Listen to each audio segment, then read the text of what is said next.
This is a really quick video on how to divide these two numbers and put the answer in simplest form.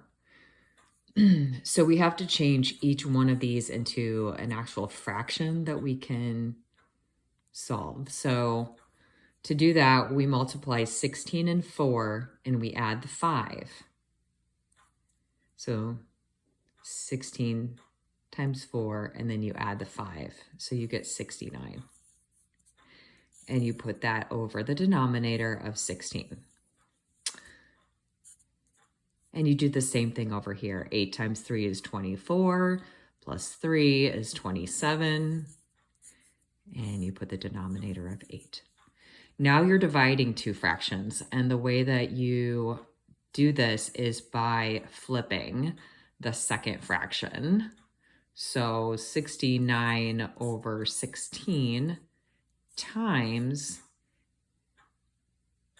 8 over 27 is an actual problem we can solve. To solve this, you multiply 69 by 8, which gives you 552. And you multiply 16 times 27, which gives you 432. So we have an answer, but it's not in its simplest form.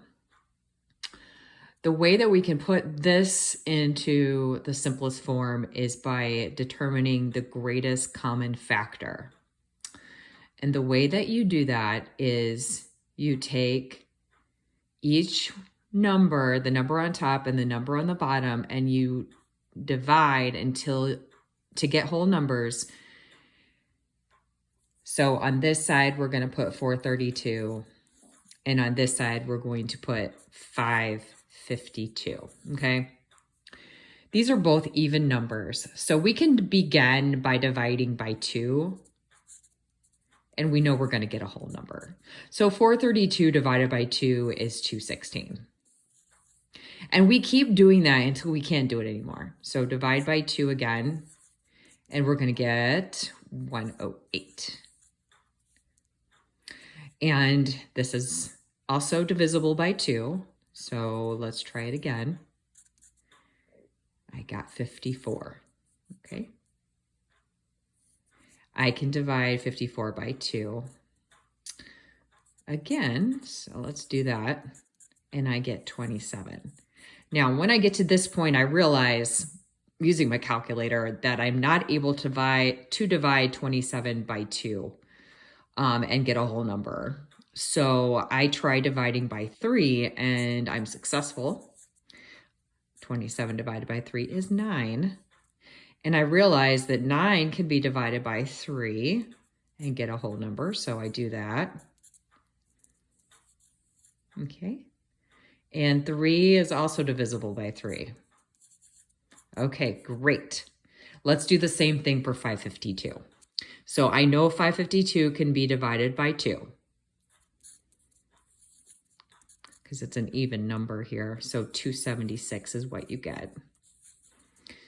And 276 can be divided by 2 again to give me a whole number. And the answer to that is 138. And again, I can divide by 2 and get a whole number, which is 69. I realize when I get to this point, I have an odd number here and I'm not able to divide by 2 to get a whole number. So I can divide by 3 and get 23. Using my calculator, I realize I'm not able to divide by 3 again without getting some decimal places. So here's where I will stop. Now, looking at this, this is called prime factorization. What I'm going to do is I'm going to find all the numbers that are common to both of these, okay?